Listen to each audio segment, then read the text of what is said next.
Tuhan menjadi kekuatan di saat terlemah.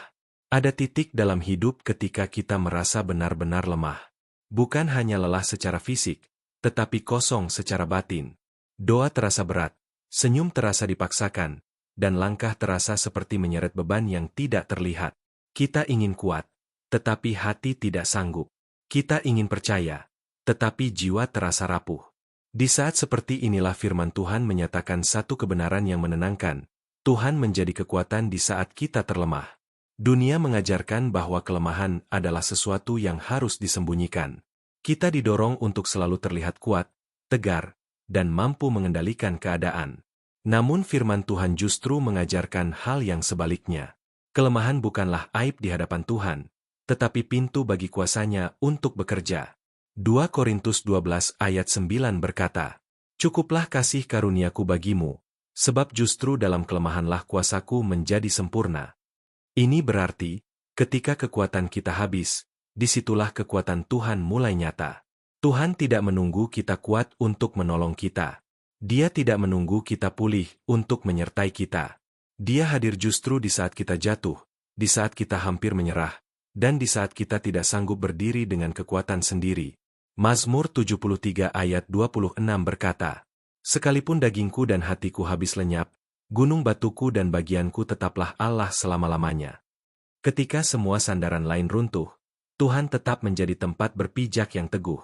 Dalam kelemahan, kita seringkali merasa tidak berguna dan tidak berharga. Kita membandingkan diri dengan orang lain yang tampak kuat dan berhasil, lalu merasa diri kita tertinggal. Namun Tuhan tidak menilai kita dari kekuatan kita, melainkan dari hati yang berserah kepadanya. Yesaya 40 ayat 29 berkata, "Dia memberi kekuatan kepada yang lelah dan menambah semangat kepada yang tiada berdaya." Tuhan tidak hanya menguatkan yang kuat, tetapi mengangkat yang lemah. Banyak orang baru benar-benar mengalami kuasa Tuhan justru setelah mereka kehilangan kekuatan diri sendiri. Selama kita masih merasa mampu, kita cenderung mengandalkan diri. Tetapi saat semua daya habis, kita belajar bersandar sepenuhnya kepada Tuhan. Dan disitulah iman kita bertumbuh bukan sebagai teori, tetapi sebagai pengalaman nyata.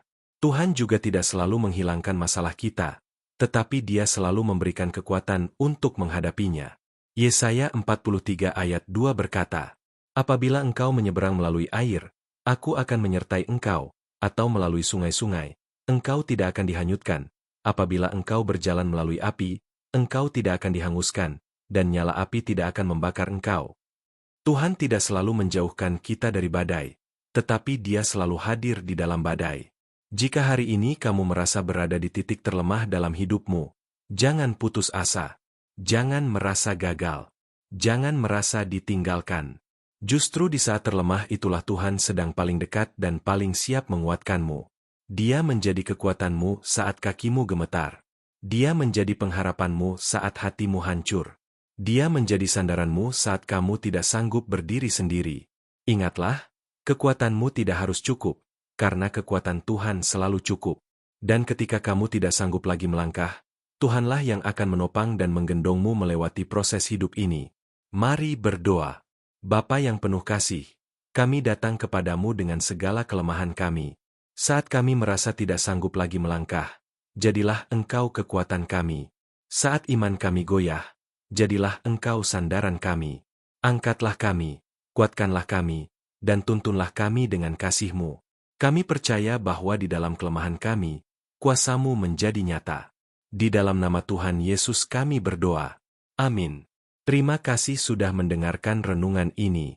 Dukung channel ini dengan like, subscribe, dan share agar semakin banyak orang diberkati oleh firman Tuhan. Tuhan memberkati.